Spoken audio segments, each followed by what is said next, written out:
Let's review the basic features of a simple RC circuit.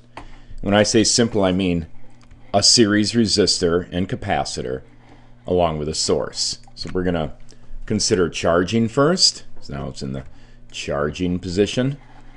And we have that the charge builds up across the capacitor. It starts at 0. And so the current is maximum because it's just limited by the resistor. And there's initially no voltage across there. The charge, intermediate, is EC, 1 minus e to the minus t over RC. Voltage times capacitance is charge. So this Q is really the maximum charge. So the maximum charge occurs when t goes to infinity and this thing goes to 0. Then the intermediate charge becomes the maximum charge. That all makes a lot of good sense. The voltage across the capacitor is in sync with namely it's proportional to the charge across the capacitor, or the charge of the capacitor. So V is Q over C, so that's the maximum voltage that can exist across here, which is the source voltage, EMF. 1 minus e to the minus t over RC. And then the current. The current starts at maximum and goes to minimum. So when a value starts at maximum and goes to minimum, it takes this form. It's not 1 minus e, it's just e to the minus t over RC. As t goes to infinity, this goes to 0, which is exactly what happens to the current after a long period of time. Now we're going to discharge the circuit by flipping the switch the other way. Boink, there it is. And so in this mode, the EMF source is out of the circuit, and the circuit consists of just these two components, with the capacitor being really the source of the EMF at this point. So for discharging, the capacitor is the source. So the current now also has flipped the other way. It's going clockwise around here instead of counterclockwise. Current, dq dt. I is equal to volts over resistance. So there we go. And I put the minus sign in front of that to denote the opposite direction of the initial charging current direction.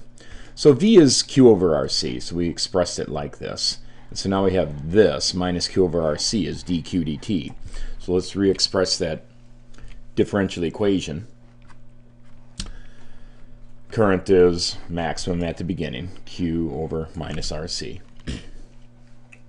So dq dt being this, let's separate the variables and bring the q over to this side and the dt over here. So we have dq over q is minus dt over RC. Integrate both sides as the q goes from the initial maximum charge down to some intermediate charge sometime later. That corresponds to the time 1 over RC, which is a constant, 0 to that time corresponding to q of integral of dt. So natural log of q from q0 to q is minus t over RC. So we have natural log of q over q0 is minus t over RC, and we'll just e both sides to get rid of the natural log. Q over q0 is e to the minus t over RC. And we have our answer for the charge. The intermediate charge is a function of time, q0, e to the minus t over RC. And of course, notice that at t is equal to 0, this is q0, maximum charge at time t is equal to 0. And as time goes on, the q goes down to 0 at t is equal to infinity. And it's fully discharged. So now, what's the current? Well, current is dq dt. So let's just take the derivative of the charge we just got. That's very simple, and there we have it. Minus, because it's going in the opposite direction, q0 over RC, e to the minus t over RC, and q over c is EMF. So that's EMF over R, e to the minus t over RC, and EMF over R is I0, the initial current. So that is different ways of expressing the same thing, and now let's graph it. Graph the charge and the current. So for the current, we start at a negative value, negative maximum value, and we we progress towards zero, reaching zero in infinite time. Charge, on the other hand, we don't have a negative charge. We just have less charge as time continues. Maximum charge to begin with, and then on down towards zero. So this is the basic summary for discharging. Keep in mind for charging, if you just wanted to add those, then it's basically a mirror image. The current's a mirror image across the axis. You'd have it starting up here and diminishing. I'm sorry, not true. The current is, yeah, that is what I meant to say.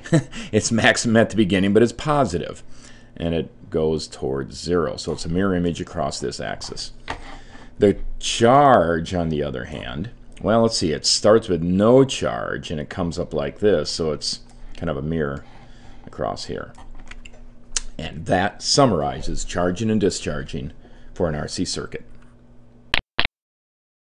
Let's now consider the energy and power in an RC circuit. So here it is, and we're charging. Current is going counterclockwise. While charging, power is EMF times I.